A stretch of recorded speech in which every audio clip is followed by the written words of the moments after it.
स्वागत है दोस्तों। जैसा कि आप जानते हैं, सर्दी के दिनों में हम लोगों को पेशाब या यूरिन जो है अधिक मात्रा में आता है। आज इस पे हम चर्चा करेंगे, जानेंगे इसके लिए हम घर बैठे साधारण, सुविधाजनक और सस्ता इलाज कैसे करें। आज मैं इस पे संक्षेप में आपसे बात करूंगा। जैसा कि आप जानते हैं, सर्दियों के अंदर जो यूरिनरी ब्लैडर यानी कि जहाँ पे मूत्र ज़्यादा इकट्ठा होता है, वो कुदरती तौर से, प्राकृतिक तौर से उसकी रिएक्शन ज़्यादा बढ़ जाता है। अर्थात उसके अंदर सेंसिटिविटी के ज़्यादा होने से पेशाब की मात्रा अधिक आने लगती है। पर साधारणतया हम 5 से 6 बार बाथरूम जाते हैं, पर यदि हमारी दिनचर्या यानी कि हमारे काम में विघ्न पड़ने लगे या रात को हमारी नींद खराब होने लगे तो हमें ज़्यादा चिंता होती है। वैसे तो आप जानते हैं, सर्दियों में बचने के लिए हम लोग चाय, कॉफ़ी, दूध या अधिक पीते हैं। इसके अलावा हरी सब्जियां हैं वो ज़्यादा खाई जाती हैं, उसमें भी पर्याप्त पानी होता है। इसके अलावा हम तली हुई चीज़ें, मीठी चीज़ें ज़्यादा खाते हैं और प्यास जब लगती है तो हम और पानी पीते हैं। जो लोग चिंता या किसी तनाव में ग्रस्त होते हैं, ऐसे लोग नींद का सहारा लेने के लिए सिगरेट या शराब का प्रयोग भी अवश्य करते हैं।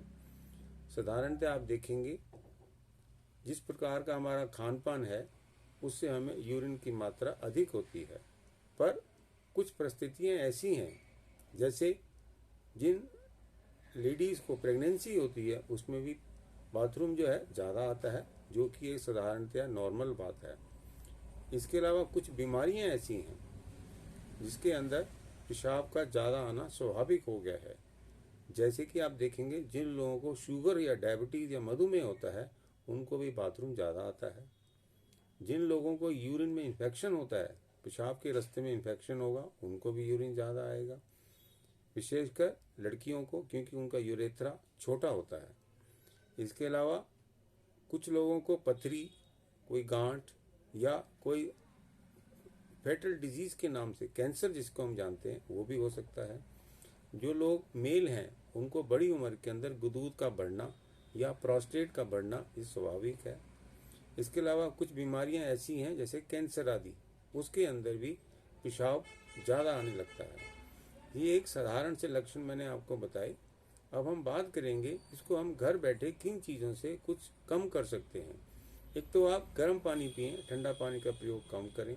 शाम के समय पानी आप कम कर दें और जब भी पानी पिएं सर्दियों में सिप सिप करके यानी कि घूट घूट करके पानी का सेवन करें। इसके अलावा मैं आपसे कहूँगा, चाय कॉफ़ी आप जितनी पीते हैं उसकी मात्रा आधी कर दें। सिगरेट और शराब का सेवन बहुत कम यानी कि ना बराबर हो तो ज़्यादा अच्छा होगा। इसके अलावा नमक आप कम लें, इससे ब्लड प्रेशर भी नहीं बढ़ेगा। इसके अलावा तली हुई चीज़ें जो हैं वो कम खाएं। 3 चीज़ों पे अवश्य ध्यान दें, जैसे आलू है, चावल हैं या शकरकंदी है। इसके अलावा मैदे से बनी हुई चीज़ें हैं जिसमें फास्ट फूड आता है, उसका प्रयोग हम कम से कम करेंगे तो और अच्छा है। रही बात है कि एक दवाई के रूप में यदि शरीर में कमजोरी है तो भी हमारे जो एक्सक्रीटरी सिस्टम, जो कि बहुत इम्पॉर्टेंट है शरीर से नमक और पानी को निकालने के लिए, ये निष्कासन करता है, उसके जितने अंग हैं उसको मजबूती के लिए हम बहुत सारे ऐसी पौष्टिक चीज़ें खाते हैं, जिनमें से एक साधारण चीज़ों में जैसे तिल है। तिल जो है शायद सर्दियों में प्रकृति ने हमें दिया है, हम लोग सर्दियों में इसका सेवन अवश्य करते हैं। इसके साथ आप गुड़ खा सकते हैं, शहद खा सकते हैं। आप मेथी के दाने लेना चाहें, मेथी के दाने लें। साथ में आप अलसी ले सकते हैं। ये ज़्यादा मात्रा नहीं, आधा आधा चम्मच पर्याप्त रहता है, चाहें तो इसे भून लें। इसके अलावा आप देखेंगे, शहद आप लें, हल्दी लें और दही जो है आप रात में ना लेके केवल दिन में लें, थोड़ी पतली करें, ज़्यादा अच्छा है। दही ऐसी पौष्टिक चीज़ है, इसमें ऐसे बायोटिक्स होते हैं, प्रोबायोटिक, जिसके अंदर आप चाहे तो फल मिला लें, चाहे तो इसके अंदर आप हरी सब्जियां मिला के खाएंगे तो दही अच्छी लगेगी आपको और पौष्टिकता बढ़ेगी। इसके अलावा आप ये देखें कि जो एक दवाई के रूप में आपको बताना चाहूँगा, ये है एक आयुर्वेदिक दवाई जो शिलाजीत और लौह से अन्य कंपाउंड के रूप में बनी है, जिसका नाम है शिलाजित्वादि लौह। इस गोली को आप अवश्य खाएं। एक गोली सुबह या एक शाम। इसमें जो भी मैंने आपको कारण बताए हैं उसमें ना तो डायबिटीज़ जिन लोगों को है, शुगर जिनको है, उनको कोई नुकसान नहीं होगा। जिनको ब्लड प्रेशर या हाइपरटेंशन की शिकायत है उसमें भी कोई नुकसान नहीं है। ऐसे अन्य कई हैं, जैसे प्रेगनेंसी है जिनको, वो भी लड़कियां खा सकती हैं।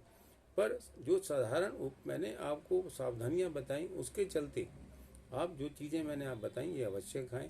पर दवा के रूप में ये आयुर्वेदिक दवा एक गोली सुबह एक गोली शाम, चाहे तो आप इसे गुनगुने पानी से लें, चाहे आप इसे दूध से लें। दूध के अंदर चाहें तो आप हल्दी भी डालेंगे तो किसी भी प्रकार का यूरिन इन्फेक्शन इस गोली के खाने से ठीक होगा और ये सभी परिस्थितियों में बहुत ही उत्तम है। तो आप याद रखें, पेशाब ज़्यादा आने के लिए एक गोली सुबह या एक गोली शाम शिलाजित्वादि गोली आप अवश्य खाएं और लाभ उठाएं। अंत में मैं आपसे कहूँगा, नया वर्ष आ रहा है, आपसे एक तरीके से मैं चाहूँगा कि आप नए साल के लिए स्वस्थ रहें और स्वस्थ के साथ साथ आप में स्फूर्ति आए और इस समस्या से आप ठीक हो, ऐसा मेरी अपील है। आप ठीक रहें। धन्यवाद।